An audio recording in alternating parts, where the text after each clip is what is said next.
Welcome to my American History Notes, where I discuss things that I've learned about American history and draw conclusions you won't agree with, but at least if you study these topics and deeper than in these topics that I'm talking about, you'll learn about American history. And it's very important for Americans, especially, to know about our history. One of the things that the international socialists, the globalists, want to do is to eliminate individual people's history from their minds so they can recreate a new society. Without this conscious awareness of history. So it's very important that you know your history. And I'm not talking about a particular slant or who you're for or against, just knowing the history. So just like in the French Revolution, they destroyed statues and paintings, and you have to remember that there's a certain class of people, a certain elite that will eliminate your history, and you have to avoid that. You have to fight that. That's up to you to fight. I remember I had a Liberian pastor visiting my house back in 2015, and we took him to the Gettysburg battlefield.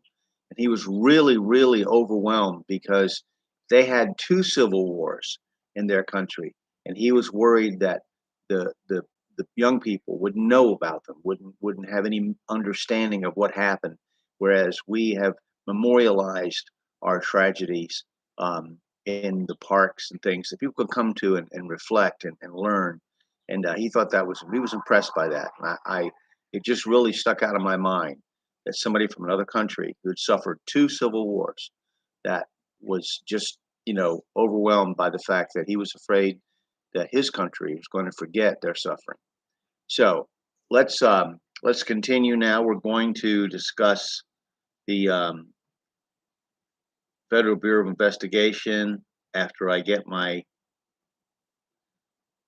camera, which I keep forgetting to turn off the sound on from outside. Okay, so the Federal Bureau of Investigation began in controversy and was thought by some to have been established in defiance of the Constitution.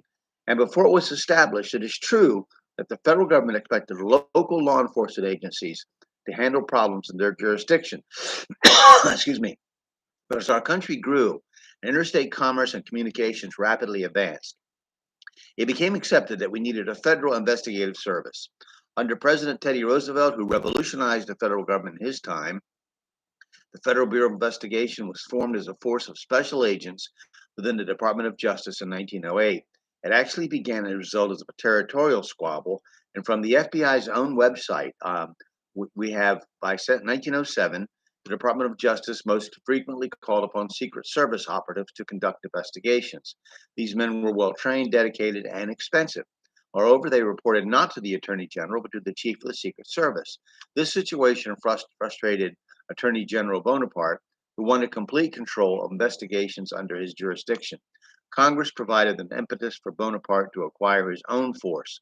On May 27, 1908, enacted a law preventing the Department of Justice from engaging Secret Service operatives. Although the press has a long history of attacking the FBI whenever it gets the chance, and the FBI has become highly politicized in the last few years, making a lot of what they do very suspect. The agency has done a great deal to combat crime and terrorism in our country until recently, when it became more of a tool of one political party. Police agencies are made up of people with all the failings and weaknesses that implies. The more professional, the better trained, the more efficient that agency will be, but it does not carry from that point that some remote idea of perfect justice will come about any more than when amateurs ran the criminal justice system. All rules of criminal justice are policy of efficient and our policy rules, all having some purpose, some goal, some point, some notion of good and bad, and of efficient and inefficient. By enforcing a rule, we move closer to some goal, whatever it is.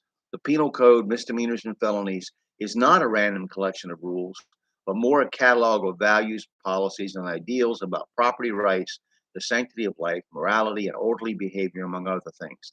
Many of our laws are also economic. Securities fraud is as illegal as is shoplifting. So we're going to talk about police agencies and policing as we next. And there's